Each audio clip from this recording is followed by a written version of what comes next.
Welcome back everyone to my channel Taj ಎಜ್ online classes. ಈ ವಿಡಿಯೋದಲ್ಲಿ ನಾನು structure of higher education in India, ನಿಮಗೆ ಗೊತ್ತಿದೆ this is for paper 1 of your UGC net and KCET. Okay, higher education ಅಂತ ನಿಮಗೆ ಒಂದು unit ಇದೆ. ಆ ಯೂನಿಟಿಂದ ನಾನು first video structure of higher education in India ಅಂತ. ತುಂಬ ಇನ್ ಡೀಟೇಲಾಗಿ ಮಾತಾಡಲ್ಲ ನಾನು ಈ ವಿಡಿಯೋದಲ್ಲಿ, ತುಂಬ ಸ್ಪೆಸಿಫಿಕ್ ಆಗಿ ಹೋಗ್ತೀನಿ. ಈ ವಿಡಿಯೋ ವಾಚ್ ಮಾಡಿದವ್ರಿಗೆ ಇದು ತುಂಬ ಯೂಸ್ ಆಗುತ್ತೆ ಫಾರ್ ಶೋ. ಓಕೆ, ವಿಡಿಯೋನ ಶೇರ್ ಮಾಡಿ ನಿಮ್ಮ ಫ್ರೆಂಡ್ ಜೊತೆ, ಸಬ್ಸ್ಕ್ರೈಬ್ ಮಾಡಿ ಚಾನಲಿಗೆ. ಈಗ ಸ್ಟ್ರಕ್ಚರ್ ಆಫ್ ಹೈಯರ್ ಎಜುಕೇಷನ್ ಅಂತ ಬಂದಾಗ ನಿಮ್ಗೆ ಆಲ್ರೆಡಿ ಗೊತ್ತಿದೆ, ನಮಗೆ majorly education system in India is the largest in the world. ಇಡೀ ವಿಶ್ವಾದ್ಯಂತ ನಮ್ಮ ದೇಶದ ಎಜುಕೇಷನ್ ಸಿಸ್ಟಮ್ ತುಂಬ ಲಾರ್ಜೆಸ್ಟ್ ಆಗಿದೆ. US ಮತ್ತು ಚೈನಾಗೆ ಆದಮೇಲೆ ನಮ್ಮದೇ. ಓಕೆ, ಸೊ ಅಷ್ಟು ಬೆಸ್ಟು ಅಂದರೆ ಲಾರ್ಜೆಸ್ಟ್, ಅಷ್ಟು ಜನ obviously population wise US China ಆದಮೇಲೆ ನಾವೇ ಇರೋದ್ರಿಂದ, ಈವನ್ ಎಜುಕೇಷನ್ ಸಿಸ್ಟಮ್ ವೈಸು ಕೂಡ US ಚೈನಾ ಆದಮೇಲೆ ನಾವೇ ಇದ್ದೀವಿ. ಇದು ಎಜುಕೇಷನ್ ಸಿಸ್ಟಮ್ ಅಂತ ಬಂದಾಗ for the national development education system ಒಂದು ವೈಟಲ್ ಇಂಪಾರ್ಟೆಂಟ್ ರೋಲನ್ನು ಪ್ಲೇ ಮಾಡುತ್ತೆ. ಯಾಕೆ? It produces skilled manpower, right? ನಮಗೆ ಬೇಕಾಗಿರೋದು ಸ್ಕಿಲ್ಡ್ ಮ್ಯಾನ್ ಪವರ್. ರಿಸರ್ಚನ್ನು promotes research, and also it nurtures the values. ಹೌದಾ? Indian education system values, ethics ಅದನ್ನು ಬೆಳೆಸ್ಕೊಡುತ್ತೆ. ನಮ್ಮ ಎಜುಕೇಷನ್ ಸಿಸ್ಟಮು ಮಲ್ಟಿ ಲೆವೆಲ್ ಸ್ಟ್ರಕ್ಚರಲ್ಲಿದೆ. ಮಲ್ಟಿ ಲೆವೆಲ್ ಸ್ಟ್ರಕ್ಚರ್ ಅಂದರೆ UGC ಹೈಯರ್ ಎಜುಕೇಷನ್ ಸಿಸ್ಟಮ್ ಬಗ್ಗೆ ಮಾತಾಡ್ತಾ ಇದ್ದೀನಿ ನಾನು. ಓಕೆ, ಮಲ್ಟಿ ಲೆವೆಲ್ ಸ್ಟ್ರಕ್ಚರಲ್ಲಿದೆ. ಕ್ಯಾರೆಕ್ಟರಿಸ್ಟಿಕ್ಸ್ ಅಂತ ಕನ್ಸಿಡರ್ ಮಾಡಿದ್ರೆ, characteristics of higher education in India ಅಂತ ಬಂದಾಗ first characteristics multi level. Next constitutional provisions ಇದೆ ಅದಕ್ಕೆ ರಿಲೇಟೆಡ್ ಆಗಿ. ಅದ್ರ ಬಗ್ಗೆ ಎಲ್ಲ ಮಾತಾಡ್ತೀನಿ ನಾನು ಎಲ್ಲ ವಿಡಿಯೋಸ್ನಲ್ಲಿ. Okay, next central and state governments ಜೊತೆಗೆ ಆಟೋನಮಸ್ ರೆಗ್ಯುಲೇಟರೀಸು ಇದೆ. ಕರೆಕ್ಟ್? ರೆಗ್ಯುಲೇಟರಿ ಬಾಡೀಸ್ ಕೂಡ ಇದೆಯಲ್ವಾ? So this are the characteristics of our higher education in India. ಇಷ್ಟು ನಿಮಗೆ ಗೊತ್ತಿದೆ. ನಾವು because we all have completed our higher education, so we all know this. Coming to the point now. So examination ಪರ್ಸ್ಪೆಕ್ಟಿವಿಂದ important topics and possible exam questions ಅಂತ ತಗೊಂಡಾಗ higher education ಇನ್ ಇಂಡಿಯಾದಲ್ಲಿ first multi level structure ಬಗ್ಗೆನೇ ಮಾತಾಡ್ತೀನಿ ಈ ವಿಡಿಯೋದಲ್ಲಿ. So multi level structure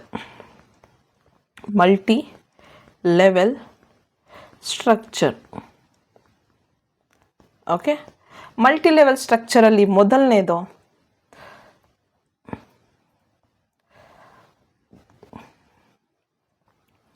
okay, first one is UGC. ನೋಡಿ, ನಮಗೆ UGC ನೆಟ್ಟು ಅಂತ ಹೇಳಿ ಅಭ್ಯಾಸ ಆಗೋಗಿದೆ. UGC means what? University grant commission. Correct? University grant commission, UGC. So ಈಗ UGC was established in 1956 under UGC Act 1956. ಪ್ರತಿಯೊಂದು ಪಾಯಿಂಟ್ ಟು ಪಾಯಿಂಟ್ ನಾನು ಏನು ಕವರ್ ಮಾಡ್ತೀನಿ ಎಕ್ಸಾಮಿನೇಷನ್ ಪರ್ಸ್ಪೆಕ್ಟಿವಿಂದಾನೇ ಕವರ್ ಮಾಡ್ತಾ ಇದ್ದೀನಿ. UGC was established in 1956. Match the ಫಾಲೋಯಿಂಗಲ್ಲಿ ಕೇಳ್ಬೋದು ಯಾವ್ಯಾವ ಆರ್ಗನೈಸೇಷನ್ ಯಾವಾಗ ಎಸ್ಟಾಬ್ಲಿಷ್ ಆಯಿತು ಅಂತ. Next chairman of UGC is appointed. Chairman of UGC is appointed by Government of India. ಇದ್ರದ್ದು ಹೆಡ್ ಕ್ವಾರ್ಟರ್ ಎಲ್ಲಿದೆ ಯು ಜಿ ಸಿದು? ನ್ಯೂ ಡೆಲ್ಲಿನಲ್ಲಿದೆ. Okay, what are the main functions of U G C? Main functions of U G C ಅಂತ ತಗೊಂಡ್ರೆ ಏನು functions ಮಾಡುತ್ತೆ, ಅದರ ಕಾರ್ಯಗಳೇನು? Coordination,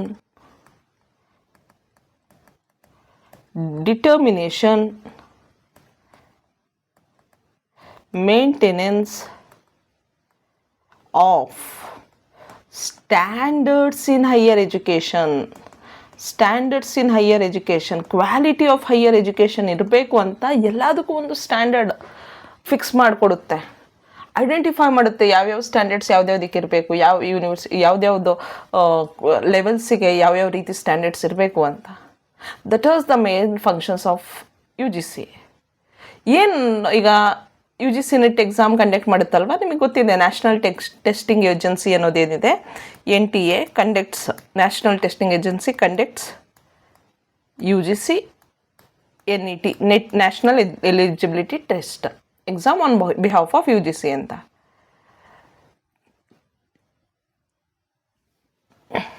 you G C regulations ಯಾವಾಗ ಇಂಪ್ಲಿಮೆಂಟ್ ಆಯಿತು ಅಂದರೆ 2009ಇಂದ. 2009ಅಲ್ಲಿ ಯು ಜಿ ಸಿ ರೆಗ್ಯುಲೇಷನ್ಸನ್ನ ಇಂಪ್ಲಿಮೆಂಟ್ ಮಾಡ್ತಾರೆ. ಅದನ್ನು 2022ನಲ್ಲಿ ಅಪ್ಡೇಟ್ ಮಾಡಿದ್ದಾರೆ. ಸೊ ಇದು ಯು ಜಿ ಸಿ ಇದೆ ನೋಡಿ, this is a statutory body, legal body under ministry of education. Central ಲೆವೆಲಲ್ಲಿ ಮಿನಿಸ್ಟ್ರಿ ಆಫ್ ಎಜುಕೇಷನಲ್ಲಿ ಯು ಜಿ ಸಿ. ಓಕೆ, ಮೊದಲು ಮಿನಿಸ್ಟ್ರಿ ಆಫ್ ಎಜುಕೇಷನ್ನ MHRD ಅಂತ ಕರೀತಾ ಇದ್ರು, ಈಗ ಮಿನಿಸ್ಟ್ರಿ ಆಫ್ ಎಜುಕೇಷನ್ ಅಂತ ಹೆಸರು ಕೊಟ್ಟಿದ್ದಾರೆ. ಓಕೆ, ಸೊ ಈ ಮಿನಿಸ್ಟ್ರಿ ಆಫ್ ಎಜುಕೇಷನ್ ಅಂಡರಲ್ಲಿ ಯು ಜಿ ಸಿ ಅನ್ನೋದು ಸ್ಟ್ಯಾಚ್ಯುಟರಿ ಬಾಡಿ. ಸೊ ಅದೆಲ್ಲದಕ್ಕಿಂತ ಇಂಪಾರ್ಟೆಂಟಾಗಿ ಇನ್ನೊಂದು ಪಾಯಿಂಟ್ ಇದೆ ಯು ಜಿ ಸಿ ಬಗ್ಗೆ. ಈಗ ಗ್ರ್ಯಾಂಟ್ಸ್ ಬರುತ್ತೆ ನೋಡಿ, ಯೂನಿವರ್ಸಿಟಿಗೆ ಗ್ರ್ಯಾಂಟ್ಸ್ ಫಂಡ್ಸ್ ಬರುತ್ತಲ್ಲ, ಅದೆಲ್ಲಿಂದ ಬರುತ್ತೆ? ಅದು ಯು ಜಿ ಸಿಯಿಂದನೇ ಬರುತ್ತೆ. ಓಕೆ, ಯು ಜಿ ಸಿ ಈಗ ನಾನು ಆಗಲೇ ಹೇಳಿದೆ ಏನೇನು ಕೆಲಸ ಮಾಡುತ್ತೆ ಅಂತ, coordination, maintenance of standards in higher education, determination ಅಂತ. ಜೊತೆಗೆ ಇನ್ನೇನೇನು ಕೆಲಸ ಮಾಡುತ್ತೆ ಯು ಜಿ ಸಿ ಅಂದರೆ first recognition of universities first. Next funding ಮಾಡುತ್ತೆ, ಗ್ರ್ಯಾಂಟ್ಸ್ ಕೊಡುವಂಥದ್ದು, especially central and some state universities. Central universities ನಡೆಯೋದೇ ಯು ಜಿ ಸಿ ಫಂಡಿಂಗಿಂದ ಮ್ಯಾಕ್ಸಿಮಮ್. ಕೆಲವೊಂದು ಸ್ಟೇಟ್ ಯೂನಿವರ್ಸಿಟೀಸು ರೆಕಗ್ನೈಸ್ ಆಗಿರುತ್ತಲ್ಲ ಯು ಜಿ ಸಿ ಅಂಡರಲ್ಲಿ, ಅದಕ್ಕೂ ಕೂಡ ಫಂಡಿಂಗ್ ಕೊಡ್ತಾರೆ. First recognition of universities, next funding. Next third one is quality assurance. ನೋಡಿ, ಇಲ್ಲಿ ನಾನು ಹೇಳಿದೆ ಮೇಂಟೆನೆನ್ಸ್ ಆಫ್ ಸ್ಟ್ಯಾಂಡರ್ಡ್ ಅಂತ. ವೈ? ಬಿಕಾಸ್ ಕ್ವಾಲಿಟಿ ಇರಬೇಕು. Minimum standards for teaching, examination and research ಅದನ್ನೆಲ್ಲ ಸೆಟ್ ಮಾಡುವಂಥದ್ದೇ U G C. Next fourth one regulation. ನೋಡಿ, stock ಮಾರ್ಕೆಟಿಗೆ ರೆಗ್ಯುಲೇಟ್ ಮಾಡುತ್ತೆ SEBI, securities exchange board of India. ಬ್ಯಾಂಕಿಂಗಿಗೆ ರೆಗ್ಯುಲೇಟ್ ಮಾಡುತ್ತೆ ರಿಸರ್ವ್ ಬ್ಯಾಂಕ್ ಆಫ್ ಇಂಡಿಯಾ. ಅದೇ ರೀತಿ ಎಜುಕೇಷನ್ ಸಿಸ್ಟಮ್ಗೂ ಒಂದು ರೆಗ್ಯುಲೇಟಿಂಗ್ ಬಾಡಿ ಇರಬೇಕಲ್ಲ, right? Academic standards, rules and ರೆಗ್ಯುಲೇಷನ್ಸ್ನೆಲ್ಲ ಮೇಂಟೈನ್ ಮಾಡುವಂಥ ಒಂದು ಆರ್ಗನೈಸೇಷನ್ ಇರಬೇಕಲ್ಲ, ಅದು U G C. So you G C ಏನೇನು ಸ್ಪೆಷಲ್ ಇನಿಷಿಯೇಟಿವ್ಸ್ ತೊಗೊಂಡಿದೆ ಅಂದರೆ, NET ಎಕ್ಸಾಮ್ ಬಗ್ಗೆ ನಿಮಗೆ ಗೊತ್ತಿದೆ, ಲೆಕ್ಚರ್ಶಿಪ್ಸ್ಗೆ, ಆಮೇಲೆ ಕಂಟೆಂಟ್ ಡೆವಲಪ್ಮೆಂಟ್ ಮಾಡಿಸುತ್ತೆ, ಸ್ವಯಂ ಮುಗ್ಸು ಅದರಲ್ಲೆಲ್ಲ ಆನ್ಲೈನ್ ಲರ್ನಿಂಗೋಸ್ಕರ. ಆಮೇಲೆ ಬೇರೆ ಆಟೋನಮಸ್ ಯೂನಿವರ್ಸಿಟಿ ಇರುತ್ತಾ, ಅದಕ್ಕೂ ಯೂನಿವರ್ಸಿಟೀಸ್ ಆರ್ ಕಾಲೇಜಸ್ ಇರುತ್ತಲ್ಲ, ಅದಕ್ಕೂ ಕೂಡ ರೆಗ್ಯುಲೇಷನ್ಸನ್ನು ಫಿಕ್ಸ್ ಮಾಡುತ್ತೆ. So ultimately major point U G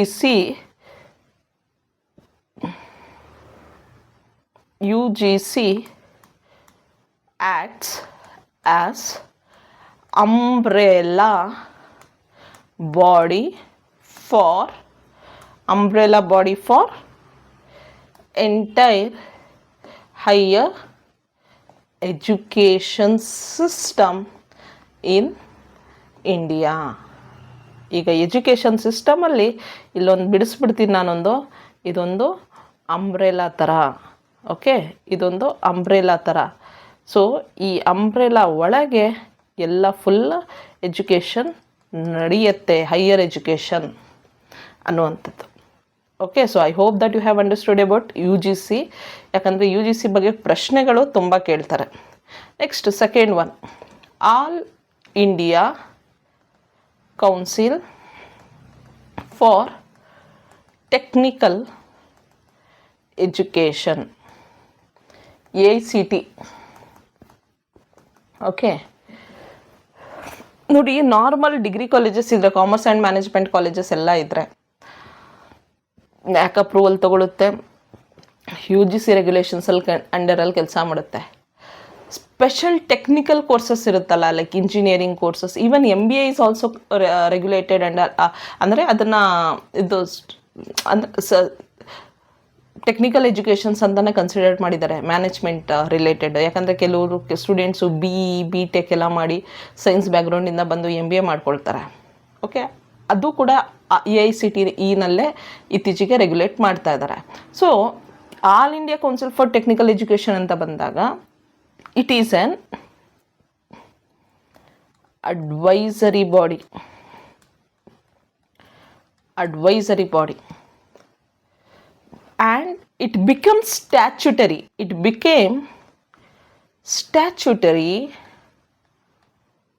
In 1987. ಇದು ಎಸ್ಟಾಬ್ಲಿಷ್ ಆಗಿದ್ದು 1945ನಲ್ಲಿ. ನೋಡಿ, ನಮ್ಮ ಸ್ವತಂತ್ರ ಬರೋಕ್ಕಿಂತ ಮುಂಚೆನೇ ಎಸ್ಟಾಬ್ಲಿಷ್ ಆಯಿತು.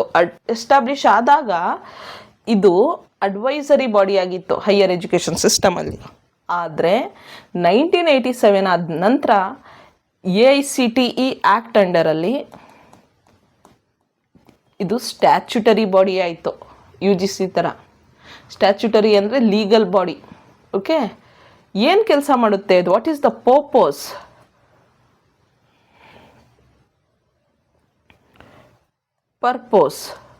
Purpose is to plan and coordinate technical education in India. ಇದು ಗೊತ್ತಿರಬೇಕು ನಿಮಗೆ. ಹೈಯರ್ ಅಂಬ್ರೆಲಾ ಬಾಡಿ ಯಾವುದು? UGC. ಟೆಕ್ನಿಕಲ್ ಎಜುಕೇಷನ್ನಲ್ಲಿ ಪ್ಲ್ಯಾನಿಂಗು, ಕೋಆರ್ಡಿನೇಷನ್ ಎಲ್ಲ ಮಾಡುವಂಥದ್ದು ಯಾವುದು ಅಂದರೆ AICTE. ಇಲ್ಲೇ ಹೆಸರಲ್ಲೇ ಇದೆ technical education, all India council for technical educations ಅಂತ. ಇದು ಏನೇನು ಕಾರ್ಯಗಳನ್ನು ನಿರ್ವಹಿಸುತ್ತೆ? Functions. 1. Approval of institutions. Okay, institutions ನೋಡಿ, UGCನೂ ಮಾಡುತ್ತೆ, ರೆಕಗ್ನೈಸಿಂಗ್ ಯೂನಿವರ್ಸಿಟೀಸು, ಫಂಡಿಂಗು ಅದೆಲ್ಲ ಮಾಡುತ್ತೆ. ಇನ್ಸ್ಟಿಟ್ಯೂಷನ್ಸ್ನ ಅಪ್ರೂವಲ್ ಮಾಡುವಂಥದ್ದು, ಗ್ರ್ಯಾಂಟ್ಸ್ ಅಪ್ರೂವಲ್ ಮಾಡುವಂಥದ್ದು for starting new technical institutions, especially science, engineering, management, architecture, pharmacy ಇಂಥ ಕೋರ್ಸಸ್ಗಳಿಗೆ ಗ್ರ್ಯಾಂಟ್ಸನ್ನು ಅಪ್ರೂವಲ್ ಮಾಡುತ್ತೆ AICTE. Okay, next quality standards. ಈಗ ನಾನು ಹೇಳ್ದಂಗೆ, ಈಗ ಒಂದು ಕಾಲೇಜ್ ಅಂದಾಗ ಇನ್ಫ್ರಾಸ್ಟ್ರಕ್ಚರ್ ಬೇಕು, ಫ್ಯಾಕಲ್ಟಿ ಬೇಕು, ಕರಿಕ್ಯುಲಮ್ ಬೇಕು ಅಲ್ವಾ? ಎಂಥ ಕಾಲೇಜ್ಗಳಲ್ಲಿ engineering, architecture, pharmacy, management, science related ಅಂಥ ಕಾಲೇಜ್ಗಳಲ್ಲಿ ಅಲ್ಲಿ ಕ್ವಾಲಿಟಿ ಸ್ಟ್ಯಾಂಡರ್ಡ್ಸ್ನ ಸೆಟ್ ಮಾಡುತ್ತೆ AICTE. Next third one is accreditation and mentoring. Technical institutions, ಈಗ ಕಾಮರ್ಸ್ ಮ್ಯಾನೇಜ್ಮೆಂಟು, ಆರ್ಟ್ಸ್ ಕಾಲೇಜ್ಗಳಲ್ಲಿ ಕಾಮರ್ಸ್ ಮ್ಯಾನೇಜ್ಮೆಂಟ್ ಅಂದರೆ ಮ್ಯಾನೇಜ್ಮೆಂಟೂ ಕೂಡ ನಾನು ಹೇಳ್ದಂಗೆ AICTE ಆಗಿದೆ. ಕಾಮರ್ಸು, ಆರ್ಟ್ಸ್ ಕಾಲೇಜ್ ಅಂತ ಕಾಲೇಜ್ಗಳಲ್ಲಿ ನ್ಯಾಕ್ ಅಕ್ರಿಡಿಯೇಷನ್ ಬರುತ್ತೆ, ಕರೆಕ್ಟ್? ಕ್ವಾಲಿಟಿ ಸ್ಟ್ಯಾಂಡರ್ಡ್ಸ್, ಬೆಂಚ್ ಮಾರ್ಕ್ನ ರೀಚ್ ಮಾಡ್ತಾ ಇದ್ದಾರಾ ಅಂತ. ಅದೇ ಈಗ ಇಂಜಿನಿಯರಿಂಗು, ಆರ್ಕಿಟೆಕ್ಚರು, ಫಾರ್ಮಸಿ, ಮ್ಯಾನೇಜ್ಮೆಂಟು ಅಂದರೆ MBA ಎಲ್ಲ ಓದ್ತಾ ಇರೋ ಕಾಲೇಜ್ಗಳಿಗೆ AICTE ಬರುತ್ತೆ, ಕ್ವಾಲಿಟಿ ಬೆಂಚ್ ಮಾರ್ಕ್ನ ಚೆಕ್ ಮಾಡೋಕ್ಕೆ. Accreditation and monitoring. Next fourth one is promotion of innovation. ಯಾಕಂದ್ರೆ ನೋಡಿ, ಇದು ಎಲ್ಲ ಟೆಕ್ನಿಕಲಿ ಇನೋವೇಷನ್ ಅಂದ್ರೇ technology, correct? Engineering college, architecture, pharmacy ಇಲ್ಲೆಲ್ಲ ಇನೋವೇಷನ್ಸ್ ಬೇಕೇ ಬೇಕು. ಯಾಕೆ ಅಂದರೆ ಆಂಟ್ರಪ್ರಿನರ್ಶಿಪ್ನ ನಾವು ಎನ್ಕರೇಜ್ ಮಾಡಬೇಕಲ್ವಾ, ಹೌದಲ್ವಾ? ಅದಕ್ಕೋಸ್ಕರ ಇನ್ನೋವೇಷನನ್ನು ಪ್ರಮೋಟ್ ಮಾಡುತ್ತೆ ಇದು AICTE. Next third one, national council for teacher education. National council for teacher education, NCTE. National Council for Teacher Education, it is established in 1955 under NCTE Act 1993. Act ಬಂದಿದ್ದು 1993, ಎಸ್ಟಾಬ್ಲಿಷ್ ಆಗಿದ್ದು 1995ನಲ್ಲಿ. Purpose ಏನು ಅಂದರೆ quality teacher education ಸಿಗಬೇಕು ಅಂತ. To regulate purpose to regulate and ensure quality teacher education.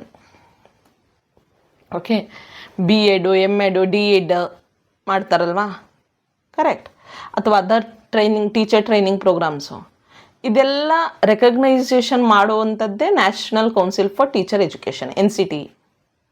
Okay, functions ಏನು ಅಂತ ನೋಡೋಣ ಬನ್ನಿ. ಫಂಕ್ಷನ್ಸ್ ಅಂದರೆ ಕಾರ್ಯಗಳು. ಮೊದಲನೇದು recognition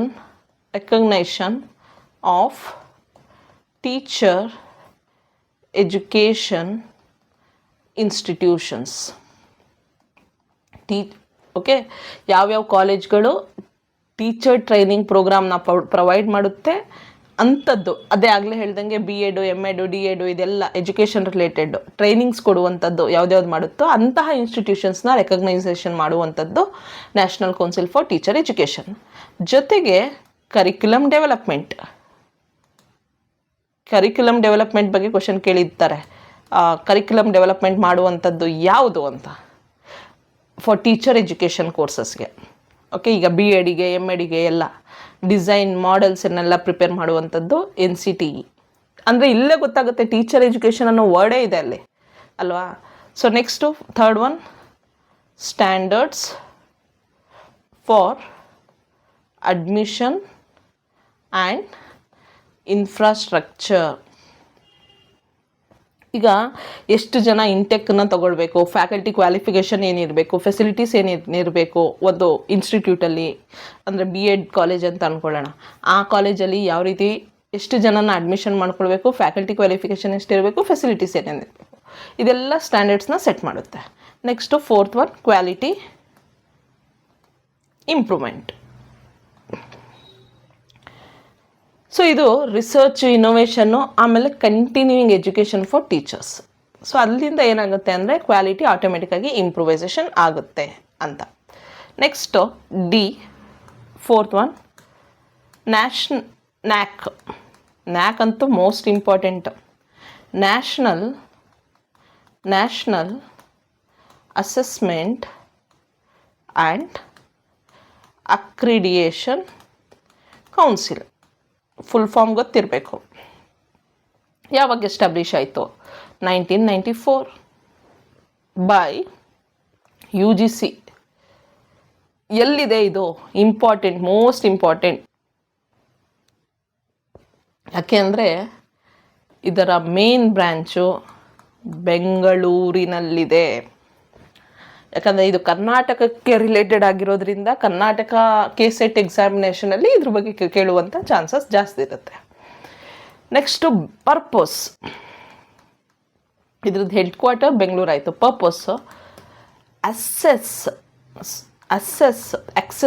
assess and accredit higher education institutions. ಈಗ ನಾವು ಹೇಳ್ತೀವಲ್ಲ, A ಗ್ರೇಡ್ ಬಂದಿದೆ ನಮ್ಮ ಕಾಲೇಜಿಗೆ, A+ ಬಂದಿದೆ, B+ ಬಂದಿದೆ, B++ ಬಂದಿದೆ, right? A++, A+, B++, B+, B ಆ ರೀತಿ ಇದೆ ಗ್ರೇಡಿಂಗ್ ಸಿಸ್ಟಮ್. ಓಕೆ, ಸೊ ಫಂಕ್ಷನ್ಸಲ್ಲಿ ನಾನು ಹೇಳ್ದಂಗೆ ಫಸ್ಟು ಗ್ರೇಡಿಂಗ್ ಸಿಸ್ಟಮ್. ನಿಮಗೆ ಹೇಳ್ದಂಗೆ ನಾನು ಸಿಸ್ಟಮಲ್ಲಿ A++ ಬರುತ್ತೆ, A++ ಬರುತ್ತೆ, ಪ್ಲಸ್ ಬರುತ್ತೆ, ಎ ಬರುತ್ತೆ, ಅದೇ ರೀತಿ ಬಿ ಪ್ಲಸ್ ಪ್ಲಸ್ ಬರುತ್ತೆ, ಬಿ ಪ್ಲಸ್ ಬರುತ್ತೆ, ಬಿ ಬರುತ್ತೆ. ಇದಕ್ಕಿಂತ ಕೆಳಗೆ ಹೋಗ್ಬಿಟ್ರೆ ಕ್ವಾಲಿಟಿ ಇಲ್ಲ ಅಂತ ಅರ್ಥ. ಸೊ ತುಂಬ ರೇರು ನಮ್ಮ ಕರ್ನಾಟಕದಲ್ಲಿ ಎ ಪ್ಲಸ್ ಪ್ಲಸ್ ಬಂದಿರುವಂಥ ಕಾಲೇಜ್ಗಳು. ಎ ಪ್ಲಸ್ ಬಂದಿರುವಂಥ ಕಾಲೇಜ್ ಎರಡೇನೋ ಇದೆ. ಅದರಲ್ಲಿ ಗೌರ್ಮೆಂಟ್ ಆರ್ಟ್ಸ್ ಕಾಲೇಜು ಬೆಂಗಳೂರು ಒಂದು, ಎ ಬಂದಿರುವಂಥ ಕಾಲೇಜು ಇದೆ. ಸೊ ಅದು that is one thing. Second thing is that accreditation.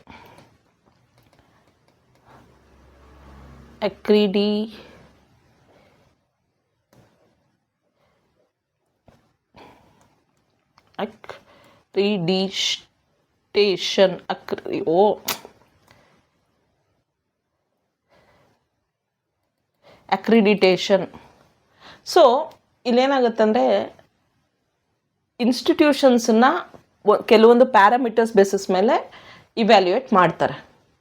ಗೊತ್ತಲ್ವ ನಿಮಗೆ, curriculum, teaching, infrastructure, research, student support, ಇದರೆಲ್ಲ ಮ್ಯಾಟರ್ಸ್ ಇಟ್ಕೊಂಡು ಅಕ್ರಿಡಿಯೇಷನ್ ಮಾಡುವಂಥದ್ದು. ಅದಕ್ಕೆ ಗ್ರೇಡಿಂಗ್ ಸಿಸ್ಟಮ್ಸ್ ಮಾಡ್ಕೊಂಡಿರೋದು. ಸೊ ಮೂರನೇದು ಕ್ವಾಲಿಟಿ ಎನ್ಹ್ಯಾನ್ಸ್ಮೆಂಟ್. ಸೊ ಈಗ ರೆಕಮೆಂಡು ಮಾಡೋಗ್ತಾರೆ.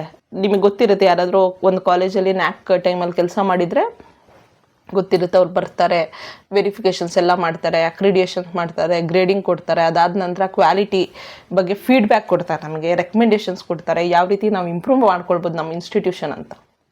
ಸೊ ಅದು ನ್ಯಾಕ್ ಬಗ್ಗೆ. ಇಷ್ಟು ನ್ಯಾಕ್ ಬಗ್ಗೆ ಆದರೆ ಈಗ ನಾವು ಏನೇನು ಓದಿದ್ವಿ? UGC, All India Council for Technical Education, right? All India Council for Technical Education is located in New Delhi. UGC is located in, ಅಂದರೆ ಅದ್ರದ್ದು ಬ್ರಾಂಚಸ್ ಎಲ್ಲ ಇದೆ. I am telling about the headquarters. Okay. AICTE also New Delhi. National council for technical education New Delhi headquarters. ಅದರದ್ದು ಒಂದು regional office ಬ್ಯಾಂಗ್ಳೂರಲ್ಲೂ ಇದೆ. ನ್ಯಾಕ್ನ headquarter Bengaluru. Okay. ಇನ್ನೊಂದು ಕ್ವೆಶನ್ ಕೇಳ್ಬೋದು ಇಲ್ಲಿ ನ್ಯಾಕ್ ಬಗ್ಗೆ. ಒಂದು ಸಲ ನ್ಯಾಕ್ಗೆ ಗ್ರೇಡಿಂಗ್ ಆದರೆ ಒಂದು ಕಾಲೇಜಿಗೆ ಎಷ್ಟು ವರ್ಷ ವ್ಯಾಲಿಡಿಟಿ ಇರುತ್ತೆ ಅಂತ ಕೇಳ್ಬೋದಲ್ವಾ? 5 years ವ್ಯಾಲಿಡಿಟಿ ಇರುತ್ತೆ. ಓಕೆ, ಇದು 5 years ವ್ಯಾಲಿಡಿಟಿ ಇರುತ್ತೆ ಆ ಕಾಲೇಜಿಗೆ. 5 years ಆದಮೇಲೆ ಇನ್ನೊಂದು ಸಲ ಅವರು ಅದನ್ನು ಮತ್ತೆ ಅಕ್ರಿಡಿಯೇಷನಿಗೆ ಹೋಗಬೇಕಾಗತ್ತೆ. ಕರೆಕ್ಟ್. ಸೊ ಇಷ್ಟು ಎಜುಕೇಷನ್ ಸ್ಟ್ರಕ್ಚರ್. ಇದಾದ ನಂತರ 22 minutes ಇದೇ ಆಗಿಬಿಟ್ಟಿದೆ. ನೆಕ್ಸ್ಟ್ ವಿಡಿಯೋದಲ್ಲಿ types of universities in India ಮಾಡ್ತೀನಿ. Thank you very much.